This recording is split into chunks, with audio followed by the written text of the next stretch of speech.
디모데후서 3장 10절에서 17절까지 큐티 10. 나의 교훈과 행실과 의향과 믿음과 오래 참음과 사랑과 인내와 11. 박해를 받음과 고난과 또한 안디옥과 이고니온과 루스드라에서 당한 일과 어떠한 박해를 받은 것을 내가 과연 보고 알았거니와 주께서 이 모든 것 가운데서 나를 건지셨느니라. 12. 무릇 그리스도 예수 안에서 경건하게 살고자 하는 자는 박해를 받으리라. 13. 악한 사람들과 속이는 자들은 더욱 악하여져서 속이기도 하고 속기도 하나니.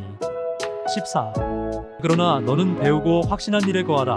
너는 내가 누구에게서 배운 것을 알며. 15. 또 어려서부터 성경을 알았나니 성경은 능히 너로 하여금 그리스도 예수 안에 있는 믿음으로 말미암아 구원에 이르는 지혜가 있게 하느니라. 16. 모든 성경은 하나님의 감동으로 된 것으로 교훈과 책망과 바르게 함과 의로 교육하기에 유익하니. 17. 이는 하나님의 사람으로 온전하게 하며 모든 선한 일을 행할 능력을 갖추게 하려 함이라. 바울은 2차 선교 여행 때 만나게 된 디모데에게 편지를 적어서 디모데가 에베소 교회에서 사역을 잘 감당할 수 있도록 편지로써 그 마땅히 성도들에게 가르쳐야 할 권면의 말씀을 전한다. 바울은 디모데에게 고난을 잘 견디고 믿음으로 살아가는 것이 진정한 구원에 이르는 길이라고 말씀하신다. 바울은 자신이 그 수많은 박해와 죽을 고비를 겪으면서 목숨을 아끼지 않고 복음을 전하는 데에 있어서 믿음과 오래 참음과 사랑과 인내가 중요한 이유가 그 박해 속에서 그를 건진 것이 바로 믿음과 오래 참음과 사랑과 인내이기 때문이라고 한다. 이러한 고난을 통해 우리는 진정한 그리스도의 길을 더욱 진실되게 알게 되고 예수님의 고난과 부활에 대해서도 더욱 깊이 있게 깨달을 수 있는 것이다. 바울이 당한 박해는 우리가 성경을 통해서 아는 바와 같이 유대인들에게 수많은 박해를 받아 이곳저곳으로 쫓겨다녔고 돌아맞아 죽을 뻔도 하였고 태형을 50에 하나 감한 매로 맞고 마을 밖에 끌려버려지기도 했다. 바울은 수많은 폭풍과 비바람과 죽을 고비를 예수님의 복음을 전하기 위해 목숨을 귀한 것으로 여기지 않았다. 이러한 예수 안에서 희생적인 사랑과 복음의 열정이 있는 바울이 디모데에게 그의 삶을 이야기하며 권면할 때 디모데는 그 말씀 한 절 한 절이 가슴에 새겨졌을 것이다.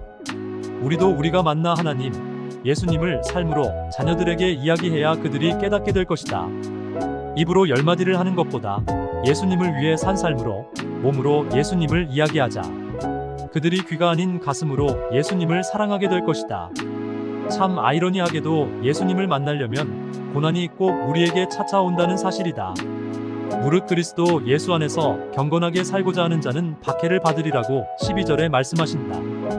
우리가 결국 하나님의 나라에 들어가는 것이 최종 목적인데 그 과정이 험난하고 많은 환난과 피박과 박해가 있고 복음을 위해 해야 하고 마땅히 감당해야 할 소명이 있다.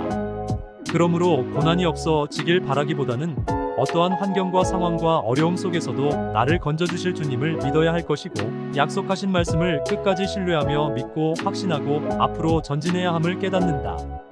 고난당하는 것이 내게 유익이라 이로 말미암아 내가 주의 율례들을 배우게 되었나이다 라고 하신 말씀이 생각난다. 고난의 의미를 바르게 이해해야 할 필요성이 있다. 고난은 누군가가 나에게 피해와 상처를 주는 것이 아니라 가장된 축복임을 깨달아야 할 것이고 박해는 그리스도 안에게 경건히 살고자 하는 자신을 위해서 마땅히 짊어져야 할 십자가임을 깨닫는다. 디모데는 유대인 외할머니 로이스와 어머니 유니게의 독실한 신앙심 아래서 성경으로 잘 양육되어진 인물이다. 어린 시절부터 성경을 암송하고 묵상하면서 자연스럽게 하나님을 사랑하고 섬기는 삶을 살게 된다. 신앙은 가정에서부터 시작됨을 깨닫는다. 그리고 어린 시절의 신앙 교육이 얼마나 인생의 전반전에 큰 영향을 끼치는지를 알 수 있게 된다. 또 어려서부터 성경을 알았나니 성경은 능히 너로 하여금 그리스도 예수 안에 있는 믿음으로 말미암아 구원에 이르는 지혜가 있게 하느니라. 모든 성경은 하나님의 감동으로 된 것으로 교훈과 책망과 바르게 함과 의로 교육하기에 유익하니 이는 하나님의 사람으로 온전하게 하며 모든 선한 일을 행할 능력을 갖추게 하려 함이라. 모든 성경의 저자는 하나님이심을 인정합니다. 성경이 성령의 영감을 받아 기록되어짐을 인정합니다. 왜냐하면 성경을 통해서 성령이 나를 감동시키시고 나를 일으키시고 나를 고치시고 나를 치료하시는 역사를 많이 체험했기 때문입니다. 그리하여 나는 말하기 시작합니다. 나는 당신을 사랑합니다. 나는 당신을 믿습니다. 나는 당신을 자랑스럽게 생각합니다. 하나님께서 감동 주실 때 얼른 말하려고 실천해 봅니다. 사랑하는 주님, 날마다 말씀 속에서 진리를 깨닫기를 원합니다. 말씀으로 날마다 거룩하여 지기를 원합니다. 말씀에 의지하여 복음을 전할 수 있는 담대함을 주실 줄 믿습니다.